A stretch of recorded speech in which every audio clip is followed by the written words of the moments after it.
Oi, Ersix, tudo bem? Bom, vamos para mais uma aula de língua portuguesa e hoje com conteúdo novo. Então, muita atenção. Nós vamos falar hoje sobre resumo de relato. Ai, professora, que nome esquisito. Não é muito esquisito, não. E é até uma coisa que, sem querer e sem perceber, vocês vão ver que a gente faz direto no nosso dia a dia. Bom, o que é resumo?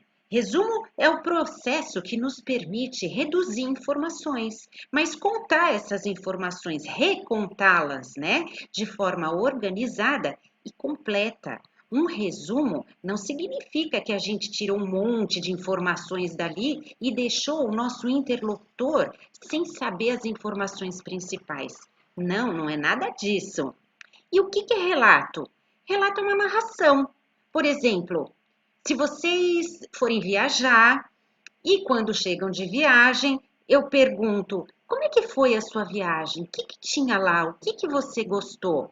Vocês vão então fazer um relato para mim, vão fazer uma narração de como foi a viagem. E o nosso objetivo aqui vai ser fazer o resumo do relato. Então, para começar, acompanhem comigo os slides a seguir.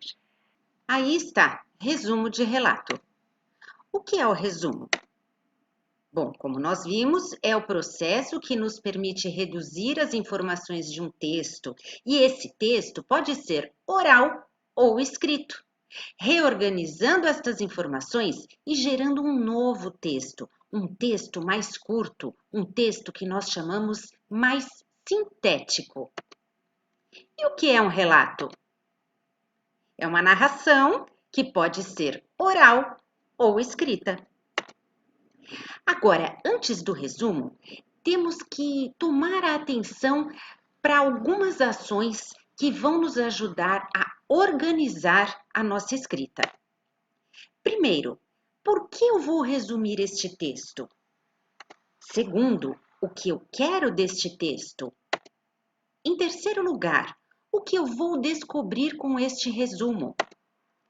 Quarto, como devo ler este texto para conseguir resumi-lo adequadamente? E, em último lugar, porém muito importante, a quem este texto se destina? Por meio destas perguntas, nós conseguimos organizar as nossas ideias para poder produzir um texto coerente, claro e objetivo. Quando nós perguntamos a quem este texto se destina, nós conseguimos entender que tipo de linguagem será utilizada. Por isso que esta pergunta é realmente muito importante. Bom, vamos pegar como um exemplo para responder essas perguntas um resumo de relato que poderia ser a visita que o Year Six fez ao museu lá em São Paulo, quando foi visitar a mostra de Leonardo da Vinci. Então, primeira pergunta: por que é necessário fazer esse resumo? Por que eu vou fazer isso? Bem, porque preciso apresentar um relatório curto, sintético, para a professora de português. Segunda pergunta: o que eu quero deste texto? Bom, eu quero que contenha as informações sobre a vida e as obras mais importantes do artista. Em terceiro lugar, o que eu vou descobrir com esse resumo? Vou descobrir os pontos em comum que existem entre a obra e a vida de Leonardo da Vinci. A quarta pergunta é: como devo ler este texto para poder resumi-lo?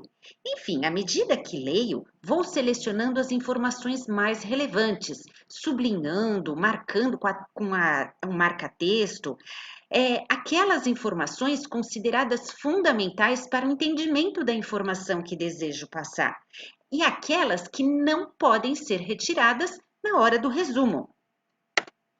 E, enfim, a última pergunta: a quem esse texto se destina? Este texto destina-se à professora de português. Portanto, devo caprichar na letra e também procurar não cometer erros ortográficos. Por exemplo, tá, pessoal?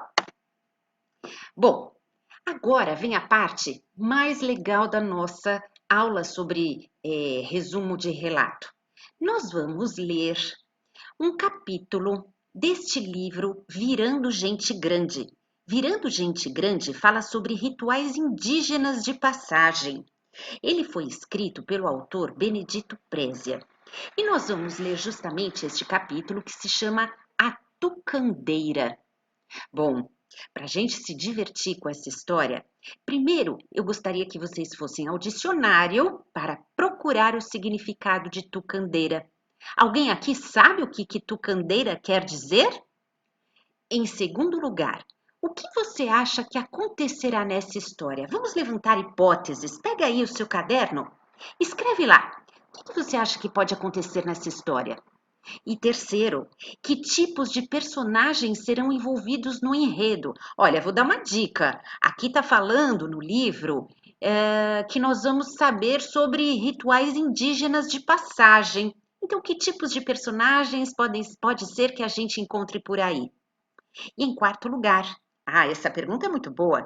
Que relação pode existir entre o título do livro e o significado de tucandeira?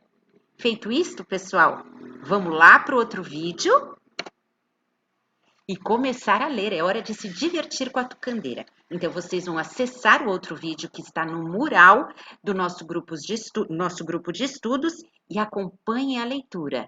Até mais!